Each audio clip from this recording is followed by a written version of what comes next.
welcome back to another edition of Just Try DIY. I'm Mike, and hey, we got some brake problems on this Yukon. Let's get started.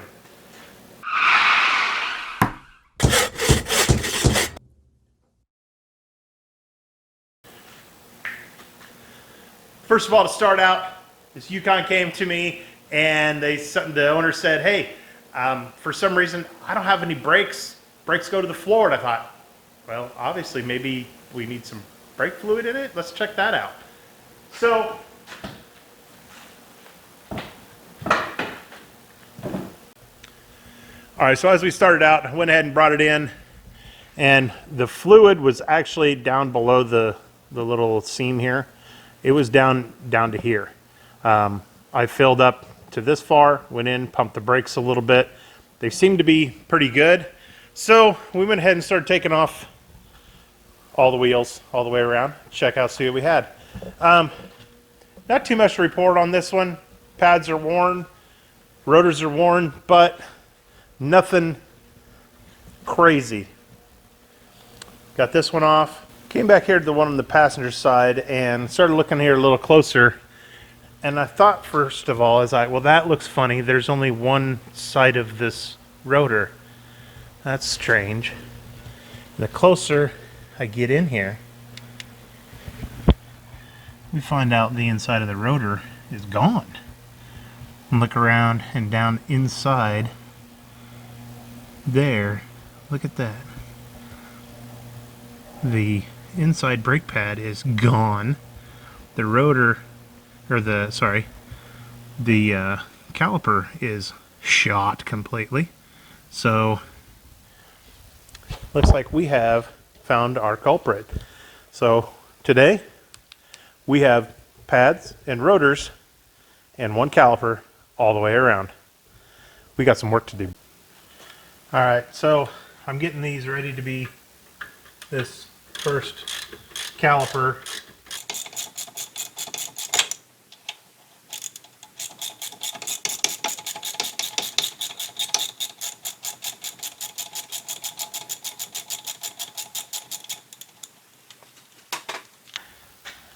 Now this caliper I know will come off nice and easy.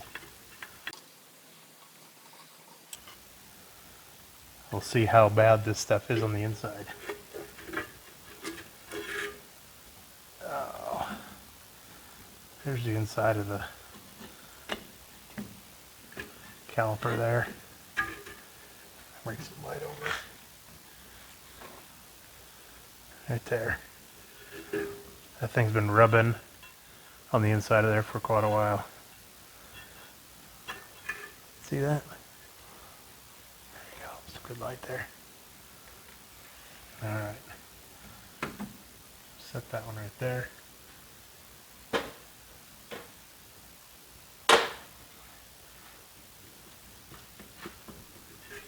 You know, I really should have known as I was doing this that this was not going to come off very easy, and it did take a lot to get it to come off.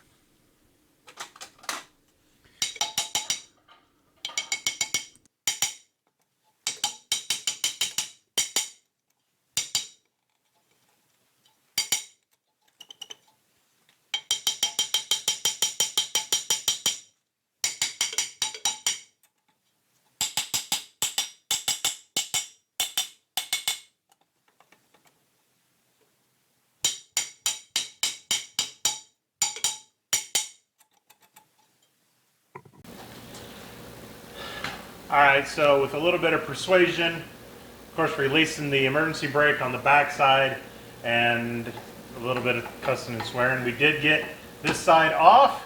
Now ready to replace the caliper back on here, new pads, and get this side tied back together. Then we'll go work on the other side. Honestly, not too difficult other than trying to get this thing off, but it's just time consuming. It took me about an hour just to try and get the damn hub off. So I'm gonna get working back on here, and I'll show you some things as we go. Got over here to the passenger side, and this side came apart easy. Wiggle it back and forth, came right off.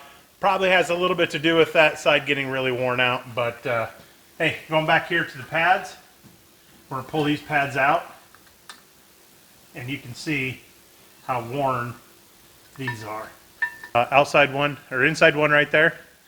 Outside one has a little bit left, but overall still they're shot. So we are going to can these and get some new ones put in there. So we get going on that. Sorry, I had a little issues with some video, so I'm going to have to go ahead and just jump to the front. This is the same way we do it on all four corners, so stay tuned. All right, so here we are. Front tire, driver's side. Got two bolts here in the back that hold the caliper on. They're both 16 millimeter. Pull those out. And then there is we can go ahead and kind of pry this back off of here. Set that up here out of the way. Then we need to get the little Allen or Torx piece out of here. Let's break that out.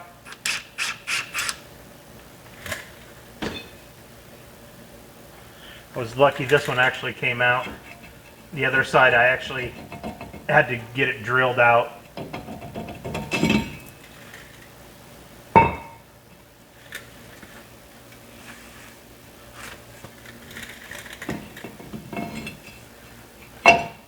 New rotor.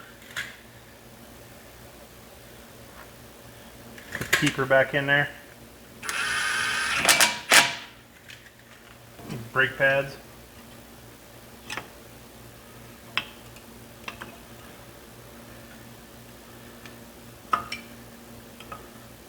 These, not horrible, but definitely not as bad as the rears. We'll get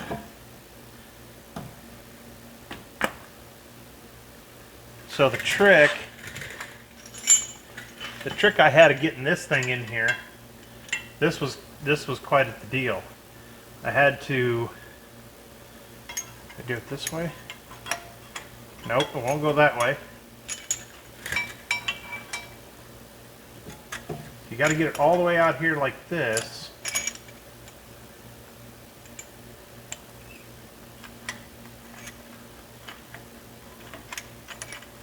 There we go. Spin it around and get it dropped in there. Then get the collar for the other side so we can push those pistons back. Alright, then once you get the piston lined up, so this is, or the pusher is lined up for the piston, you can start working and pushing its way back in. Sometimes I go a little too fast and I'm pushing the fluid back out.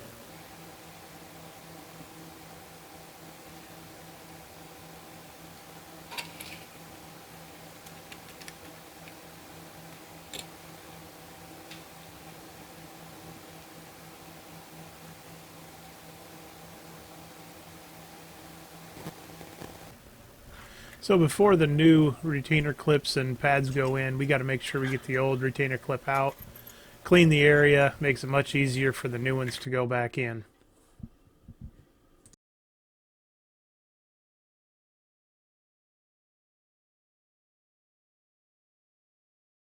After putting in about 6 of these, I think I figured out the way to do this.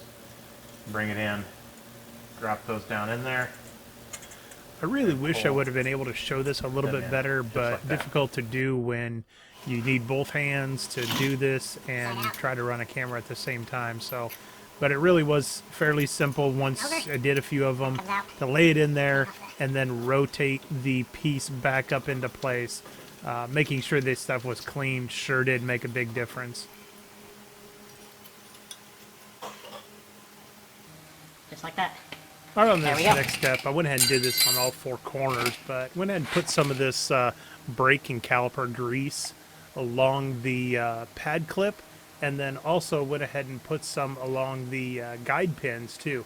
This sure does make everything seem to work a little smoother and you know, cuts down on rattle and wear.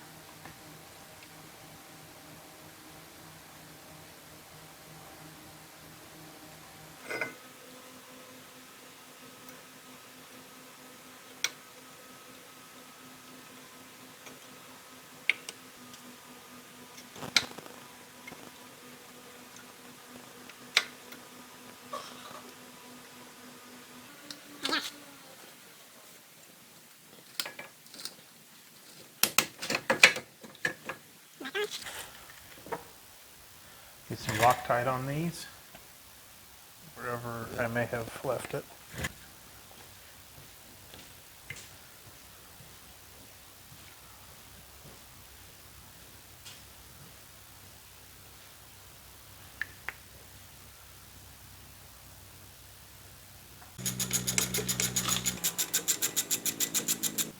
There we go, we should be ready to put the wheels back on.